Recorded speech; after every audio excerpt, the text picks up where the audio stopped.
Hello guys, welcome to all next exam. तो हम कर रहे थे एच पी टेट के लिए केमिस्ट्री का पोर्शन। उसके हमने इसकी डिटेल हुई वीडियो देख ली थी। तो अब हम वो करें एमसीक्यू फॉर्म में क्वेश्चंस। तो स्टार्ट करते हैं विदाउट वेस्टिंग आवर टाइम। आज मैं 30 क्वेश्चन लेके आया हूँ। तो फर्स्ट क्वेश्चन है हमारा, liquefaction method is used for the purification of the metal with. अगर लिक्विफिकेशन मेथड किस लिए यूज़ होता है आपका मेटल की प्यूरिफाई करने के लिए, तो चार ऑप्शन है। हाई मेल्टिंग पॉइंट वाली मेटल के लिए, या फिर लो मेल्टिंग पॉइंट वाली मेटल के लिए, हाई बॉइलिंग पॉइंट मेटल के लिए, या फिर लो बॉइलिंग पॉइंट मेटल के लिए। तो किसके लिए यूज़ होता है? ऑप्शन नंबर बी इसका सही आंसर रहेगा। यानी कि जिनका मेल्टिंग पॉइंट लो होता है उनके लिए हम यूज़ करते हैं लिक्विफिकेशन मेथड को। नेक्स्ट है आपका, ऐसे क्वेश्चन आते हैं भाई आपके लिए। True order of reactivity of the metal is. अब इसमें आपको रिएक्टिविटी बतानी है मेटल्स की। तो इसमें रिएक्टिविटी मेटल्स की किस तरह से रहेगी? यहाँ पे फर्स्ट है मैग्नीशियम, एल्यूमिनियम, जिंक। फिर है आपका आयरन। तो आपको पहले सोचना पड़ेगा कि रिएक्टिविटी किस बेसिस के ऊपर आएगी।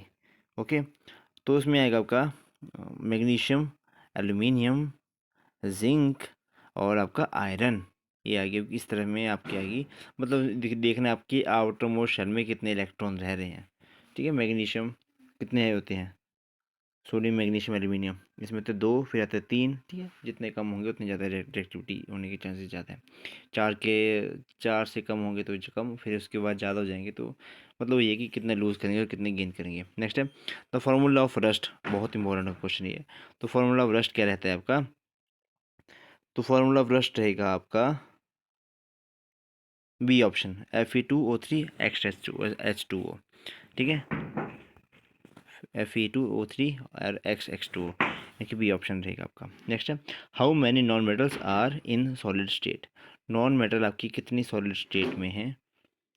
आर इन कौन सी बताइए मुझे, आपके कितनी नॉन मेटल जो है सॉलिड स्टेट में है? तो आपके पास चार ऑप्शन है यहाँ पे, 10, 12, 13 या फिर 14।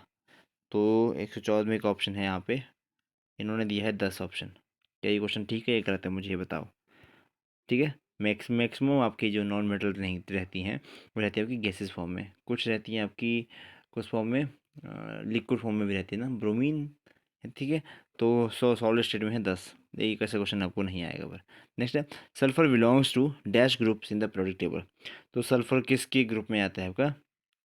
तो सल्फर बिलोंग करता है आपका ऑक्सीजन की ग्रुप, ऑक्सीजन की फैमिली में है। ऑक्सीजन फैमिली में आपका सल्फर आता है। नेक्स्ट है, dash is the natural oxide. तो नेचुरल ऑक्साइड इनमें से कौन सा है? 106 का आंसर है आपका सी, कार्बन मोनोऑक्साइड। नेक्स्ट है, the formula of butanol is. अब ब्यूटेनॉल का फार्मूला क्या है? इस तरह के क्वेश्चन आ रहे थे आपको और आप बहुत ज़्यादा कंफ्यूज हो रहे थे।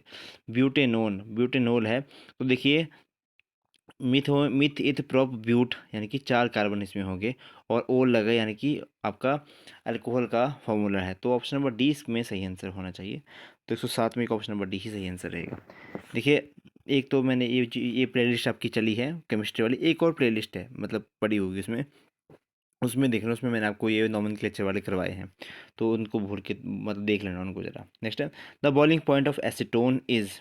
ये आपको नहीं पता होगा। बॉइलिंग पॉइंट ऑफ एसीटोन बहुत कम होता है, इसलिए वो जल्दी से, एसीटोन कौन सा आपका नेल पेंट रिमूवर वगैरह। तो जिस तरह से आपके मतलब एकदम से उड़ जाता है वो और आपको ठंडक पहुंचाता है। ठीक है, क्वेश्चन के बारे में भी आ जाता है कि इवेपोरेशन से कूलिंग क्यों आती है। तो रीज़न यही होता है कि evaporation leads to cooling, evaporation से कूलिंग आती है। जैसे आपका सैनिटाइज़र आप यूज़ कर रहे थे, तो जैसे आपको सैनिटाइज़र लगा रहे थे वो ठंडी ठंडी आपको लग रही थी। तो उसमें क्या हो रहा था कि वो बहुत ही वोलेटाइल नेचर के होते हैं, तो वो जल्दी उड़ जाते हैं। तो उड़ जाएंगे तो उसकी वजह से आपको ठंडक महसूस होगी, क्योंकि इवेपोरेशन लीड्स टू कूलिंग। मिट्टी के घड़े में भी यही कॉन्सेप्ट चलता है। अगला है, विच of the following is the condensation polymer. तो कंडेंसेशन पॉलीमर इनमें से कौन सा है? तो ऑप्शन नंबर सी, नेचुरल रबड़। और स्पोनिफिकेशन ऑफ रबड़ के लिए कौन सा आप यूज़ करते हैं? सल्फर यूज़ करते हैं। ठीक है, नेक्स्ट आएगा, सॉरी स्पोनिफिकेशन नहीं, वल्कनाइजेशन ऑफ रबड़। स्पोनिफिकेशन के लिए तो हम कौन सा था, सोडियम हाइड्रोक्साइड यूज़ करते हैं जो आपका सोप की फॉर्मेशन के लिए था। ये भी मैंने करवाया हुआ है। नेक्स्ट है, oxidation of ethanol in the presence of alkaline potassium पर मैंगनेट गिब्स। तो क्या यह देता है पोटासियम पर मैंगनेट जब हम ऑक्सीडेशन करवाते हैं इथेनॉल की in the presence of alkaline? तो हम क्या बनता है, डी ऑप्शन आपका एसिटिक एसिड बनता है। अगला है हमारा, the enzyme which convert milk into curd is. तो कौन सा एंजाइम होता है जो आपका दूध से दही को बनाता है? तो लैक्टेज एंजाइम होता है।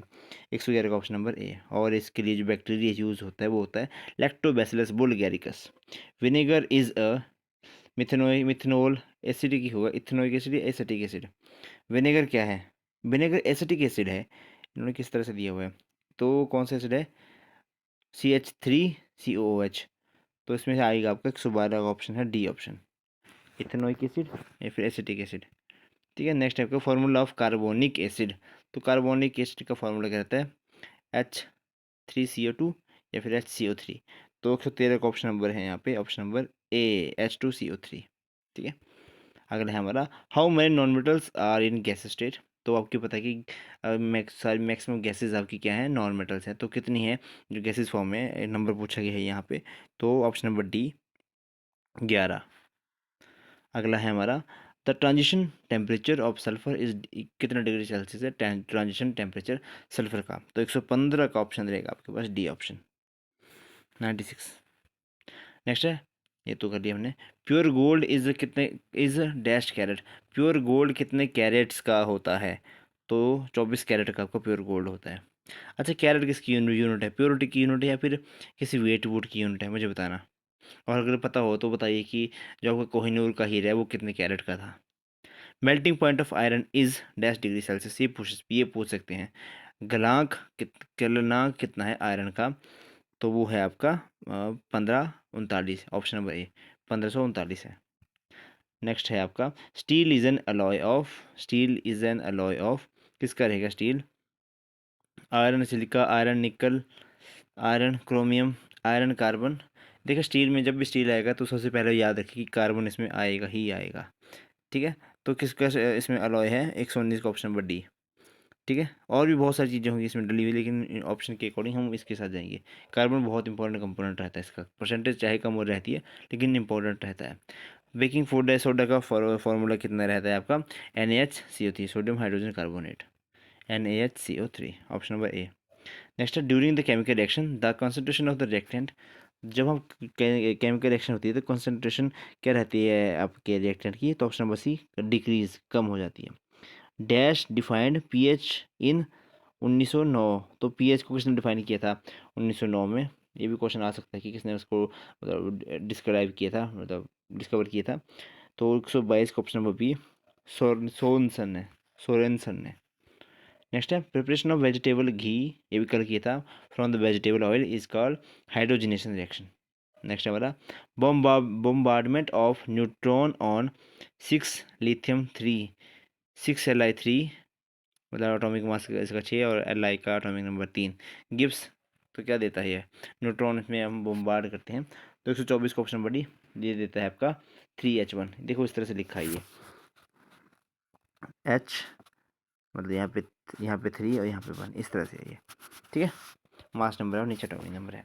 Conversion of milk into curd is called, कौन सा चेंज रहता है आपका मिल्क से कर्ड बनना? तो ये रहता है आपका केमिकल चेंज। ठीक है, टोटली केमिकल होता है। आप दही को दोबारा से मिल्क नहीं बना सकते। Acid basis theory of Lewis is based on. अच्छा, 3 एसिड बेसिस थ्योरी थी, लुइस एसिड, अरहीनियस एसिड और Bronsted Lowry concept of acid and basis. तो उन्होंने पूछा है कि लुइस एसिड के अकॉर्डिंग मतलब कौन सी थ्योरी थी, इसमें क्या था, कौन सा चीज़ ट्रांसफ़र करने की बात की थी इन्होंने? तो ट्रांसपोर्ट ऑफ आपका 126 का ऑप्शन नंबर डी बताया है इन्होंने, लेकिन मैं आपको सारा कॉन्सेप्ट करवाना चाहता हूँ यहाँ पे, एक मिनट को। तो हाँ जी, इसको कहीं नोट कर लें। अगर आपको आएगा कि अरहीनियस थ्योरी आएगी एसिड बेसिड की, तो उसने उन्होंने क्या कहा था कि एसिड ऐसे होंगे जो कि आपके हाइड्रोजन आयन देंगे। तो अरहीनियस ने क्या कहा था कि कंटेन वन और मोर हाइड्रोजन एटम। तो सब्सटेंस कंटेन वन और मोर हाइड्रोजन, मतलब इसमें उन्होंने कहा था कि अगर वो पानी में जब किसी कंपाउंड को घोलेंगे, अगर वो H पॉजिटिव आयन देगा तो हम उसको एसिड कहेंगे, अगर वो OH नेगेटिव देगा तो हम उसको बेस कहेंगे।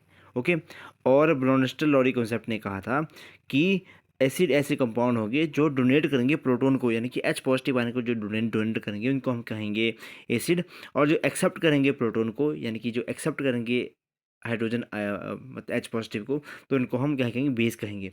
वहीं लुइस कॉन्सेप्ट आया था, उन्होंने की थी कि जो एक्सेप्ट करेगा इलेक्ट्रॉन के पेयर्स को, उनको हम कहेंगे एसिड, और जो सब्सटेंस डोनेट करेगा इलेक्ट्रॉन के पेयर को, उनको हम बेस कहेंगे। तो मैंने आपको सारे कॉन्सेप्ट करवा दिए 3 एसिड बेसिस कॉन्सेप्ट के, ठीक है। पूछ रहे थे कि बार अगला है हमारा an organic acid plus alcohol. तो एसिड प्लस अल्कोहल क्या बनाते हैं आपका, तो 27 को 127 का ऑप्शन नंबर सी है, एस्टर बनाते हैं, ठीक है, ये भी याद रखें। Organic acid plus alcohol ester बनाते हैं। Which of the following is the monomer of natural rubber. तो मोनोमर क्या है नेचुरल रबर का, वो है आइसोप्रीन। नेक्स्ट है लिक्विफिकेशन, तो होने कर लिया। A bulky ball is a molecule consisting of dash carbon atom. जो बल्की बॉल है वो कितने कार्बन एटम को कंसिडर करते हैं, उसमें 60 कार्बन एटम जो है कंसिस्ट होंगे। चलो एक आधा क्वेश्चन और कर लेते हैं। The acid based theory of Bronsted and Lowry. तो अभी मैंने आपको कराया ब्रोनेस्टर लॉरी कॉन्सेप्ट जो है क्या कहता है, तो ये कहता है कि विच डू नॉट गिव, अच्छा, the acid base theory by Bronsted and Lowry. तो ये क्या कहती है, it based on donation of electron. फिर सेकंड वन था इनका, does not give importance to the solvent, give importance to the solvent, और give operational definition of the acid and basis. तो इन्होंने क्या की थी कि सॉल्वेंट की कोई बात नहीं की थी। तो मैंने आपको करवाया ना कि ये क्या बोल रहे थे कि जो डोनेट करते हैं और एक्सेप्ट करते हैं एच पॉजिटिव आयन को, उनको उनकी अकॉर्डिंग था। तो इन्होंने इस पर कोई कॉन्सेप्ट सॉल्वेंट का कोई कॉन्सेप्ट नहीं दिया था। जो आपका एरिनियस था, उन्होंने बोला था कि सॉल्वेंट का कॉन्सेप्ट होता है कि जो एच पॉजिटिव आयन देगा सॉल्वेंट में यानी कि पानी में, तो उनको हम एसिड कहेंगे, जो ओ एच नेगेटिव देगा उनको हम बेस कहेंगे। लेकिन इन्होंने ऐसा कुछ नहीं कहा था। ओके, तो इसी के साथ करते हैं इस वीडियो को यहीं पे समाप्त यहाँ पे।